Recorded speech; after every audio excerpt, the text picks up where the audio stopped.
Satu cerita yang sangat Melayu lah bagi aku kan. Kalau korang nak tengok satu cerita yang orang kata level Melayu dia, Security the name, the tech games to aim from movie reviews to DIY, he's always on the chain. Unboxing gadgets, fixing up the place. A digital guru with a funny face. He dives into the silver screen. A cinematic journey, a vivid scene. Assalamualaikum, hai. Okay, aku baru lepas tengok cerita yang sangat-sangat di antara yang sangat aku tunggu lah untuk tahun ni. Cerita apa? Cerita Gayung yang dilakonkan oleh Beto Hushairi. Lepas tu ada Nabila Huda, ada Syafi Naswib, ada Yayan Ruhian daripada Indonesia. Lepas tu ada Eric Chan jadi Master Kung Fu lah. Lepas tu ada Anas Rizwan. Ada juga pelakon daripada Jepun dengan pelakon daripada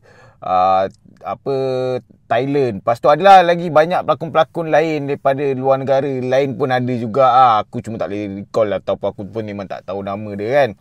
So cerita ni mengenai apa ataupun pasal apa? Sebenarnya cerita ni kira biografi untuk pengasas ataupun pencipta seni pertahankan diri Gayung, Datuk Myo ataupun orang panggil Adma. Macam itulah lebih kurang nama penuh dia, aku tak berapa nak ingat lah. So background cerita dia, macam mana kehidupan dia, dan aku rasa mungkin tak 100% lah sama ataupun tepat dengan kisah hidup dia. Tapi daripada apa aku tahu, dia agak menghampiri mungkin dalam 70-80% aku rasa lah kan. Tapi tak tahulah. Tapi itulah, bila cerita biopik ataupun biografi ni, dia agak terikat dengan kisah sebenar. Bila dia based on true story, dia memang sangat terikat lah.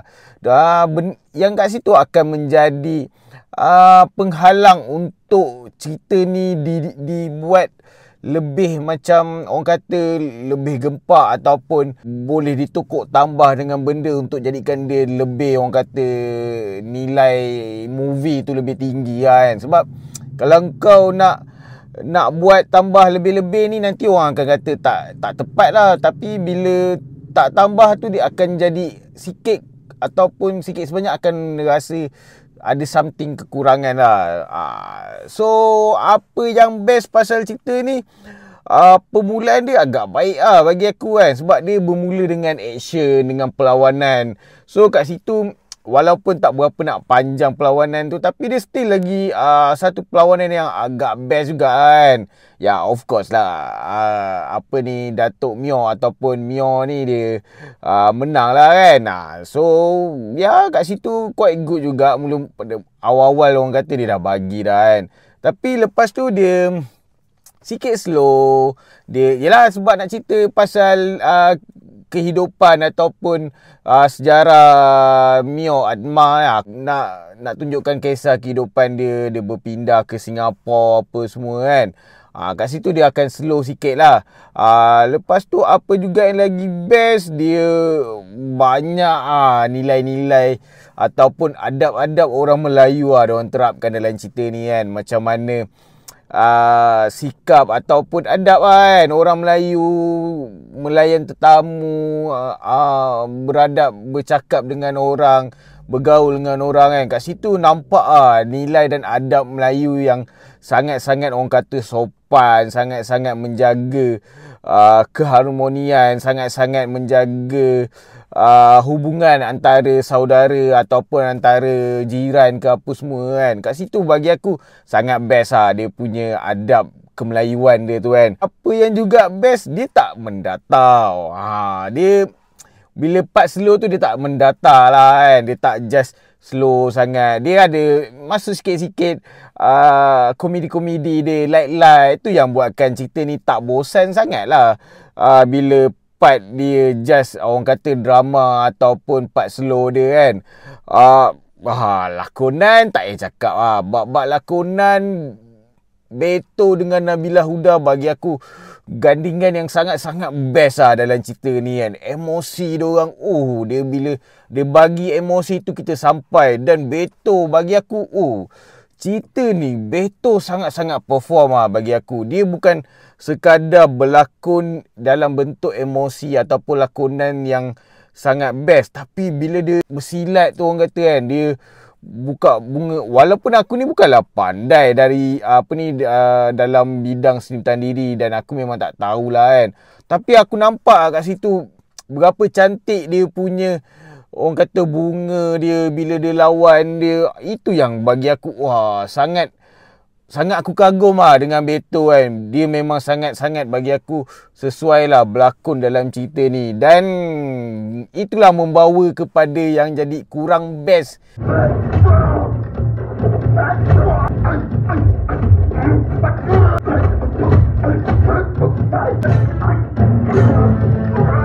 Jadi apa rancangan kita?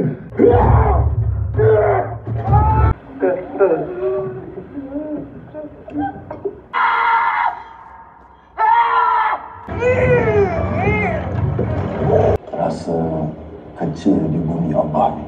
Bulat manusia kerana mau bakat.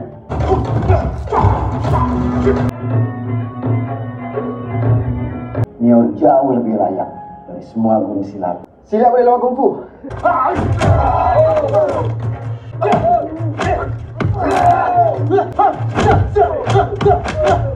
Waalaikumsalam. Selamat datang ke. Tapi untuk menjadikan bangsa ku ampuh.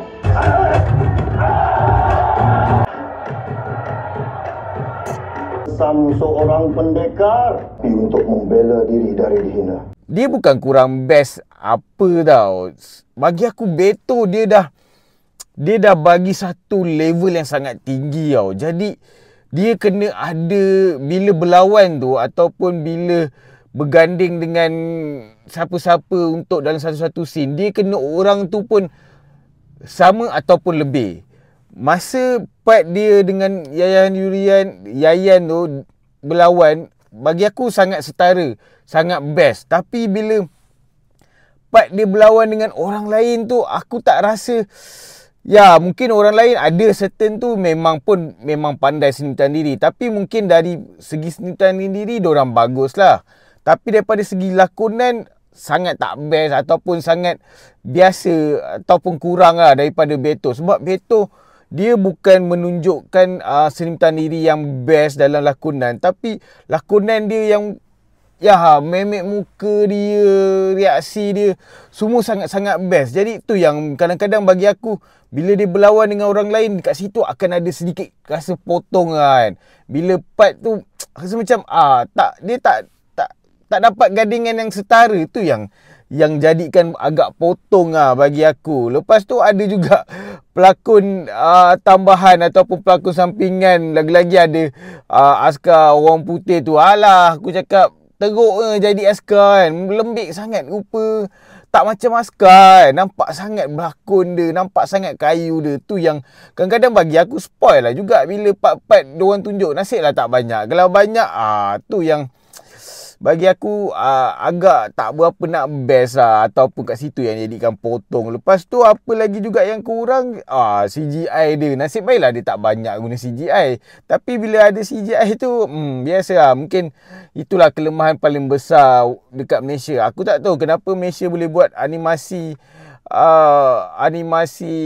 3D yang cantik, tapi bila buat CGI mungkin memang dia jauh beza. Tapi kenapa kita tak dapat lagi nak menghasilkan CGI yang betul-betul cantik? Lepas tu apa juga yang mungkin orang akan rasa bosan, pacing dia agak slow bila part-part bukan action tu kan. Itu aku rasa mungkin ada yang akan rasa macam boring cerita lain ataupun cerita macam Blood Brothers dia bagi kat sini dia korang kena faham bagi aku, sebab dia cerita based on true story. So sejarah kehidupan orang, biografi. So kat situ kau jangan nak mengharapkan sentiasa berlawan je lah kan. Sebab dia mestilah nak cerita apa kisah dia. Macam dalam cerita ni dia tunjuk Admar berpindah ke Singapura, lepas dia bekerja, lepas tu dia dapat anak apa semua kan. Dia dapat anak baru dia. Kat situ kau nampak lah dia step-step apa berlaku peredaran ataupun build up karakter dia, build up kehidupan dia dalam cerita tu. Itu yang kat situ yang mungkin bagi setengah orang yang mengharapkan action sangat akan rasa bosan, aku rasa. Lepas tu apa juga yang tak best, macam aku cakap tadi, Beto ni dia dah bagi satu level yang sangat tinggi, dan aku mengharapkan final battle dia satu final battle yang betul-betul aku puas hati lah. Tapi tu lah, sayang mungkin ya Beto, aku rasa pemilihan pelakon untuk sparringan dia tu kena betul-betul tepat ah. Kat situ ah mungkin bukanlah aku nak kata yang sparring dengan dia ataupun yang final battle dengan dia tu tak berapa pandai ataupun tak pandai. Dan aku check pun background dia, dia pun salah seorang yang mengerti ataupun yang pandai sentanan diri. Dia pelakon daripada Jepun. Tapi tu lah, mungkin dia level lakonan dia tak setara dengan Beto. So kat situ yang menampak ada kekurangan dia lah. Tak nampak fight yang betul-betul bagi aku puas hati lah kat situ. Sayang lah kat situ kan. Aku rasa kalau adalah nombor 2 Gayung ni, dan dia kalau korang tengok dia ada credit scene yang menunjukkan dia memang ada nombor 2. Aku harap dia dapat, ya dia buat macam lah Ip Man kan. Dia tolak tepi lah kisah sebenar sangat kan. Dia fictionkan lebih sikit. Dia jumpalah satu lawan yang betul-betul dari segi lakonan dan seni pertahanan diri yang sama level dengan Beto lah. Baru aku rasa satu final battle yang sangat-sangat akan jadi sangat-sangat best lah. Beto ni override lah. Dia punya power, dia punya lakonan yang sangat hebat tu, yang sampai orang lain tak tenggelam lah bagi aku kan. Tu yang mungkin salah satu penyebab kadang-kadang rasa macam sikit potong kan. Beto sangat power lah. Satu lagi, bunyi dia lah. Aku, ya satu masalah dia, bunyi sound effect dia. Wow. Bila berlawan tu dia agak tenggelam. Aku tak sure, mungkin disebabkan panggung ataupun mungkin memang sebenar. Tapi kat situ agak potong lah bagi aku kan. Bunyi itu yang sangat aku notice lah kan. Dia kadang-kadang rasa macam dia tak dapat naikkan semangat lah. Dia kalau dia bagi bunyi yang orang kata yang agak kuat sikit, mungkin kat situ akan membantu lah. Mungkin kat situ akan balance lakonan yang tak setara dengan Beto tu. Aku rasa kat situ mungkin kalau dia bagi sikit, aku rasa dia akan makan bagilah kau rasa puas kot. Sebab kau akan rasa berdebar-debar dengan bunyi tu kan. Kat situ mungkin kekurangan yang ketara juga bagi aku. So kalau kau tanya aku berapa bintang, aku rasa kalau dia dah bagi bunyi yang sedap lagi, mungkin aku boleh bagi lebih kot bintang. So aku just boleh bagi untuk Gayung ni sebab kan aku sangat appreciate lakonan Beto dan Nabila Huda. Aku rasa aku boleh bagi 9 bintang per 10 lah cerita ni. Dia satu cerita yang sangat Melayu lah bagi aku kan. Kalau korang nak tengok satu cerita yang orang kata level Melayu dia, ya sekarang kita dah susah nak dapat cerita Melayu yang orang kata betul-betul Melayu kan. Yang ni salah satu filem yang Melayu, orang kata Melayu habis lah kan. Kat situ korang kena pergi tengok baru korang akan rasa feel apa yang aku rasa. So kalau kau rasa review aku membantu korang untuk pergi tengok ataupun tak filem Gayung ni, aku harap korang dapat subscribe YouTube channel aku. Boleh like, boleh share dan boleh komen video-video aku. Okay, sekian. Assalamualaikum. Yo, suck it.